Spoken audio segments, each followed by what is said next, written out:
দর্শক, আমরা আসছি কুষ্টিয়া পরিমল টাওয়ারে। আমার বাচ্চারা চলন্ত সিঁড়িতে উঠবে, তাই ওঠানোর জন্য নিয়ে আসছি।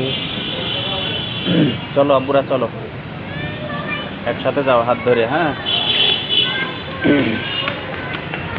হাত ধরে একসাথে যাবা।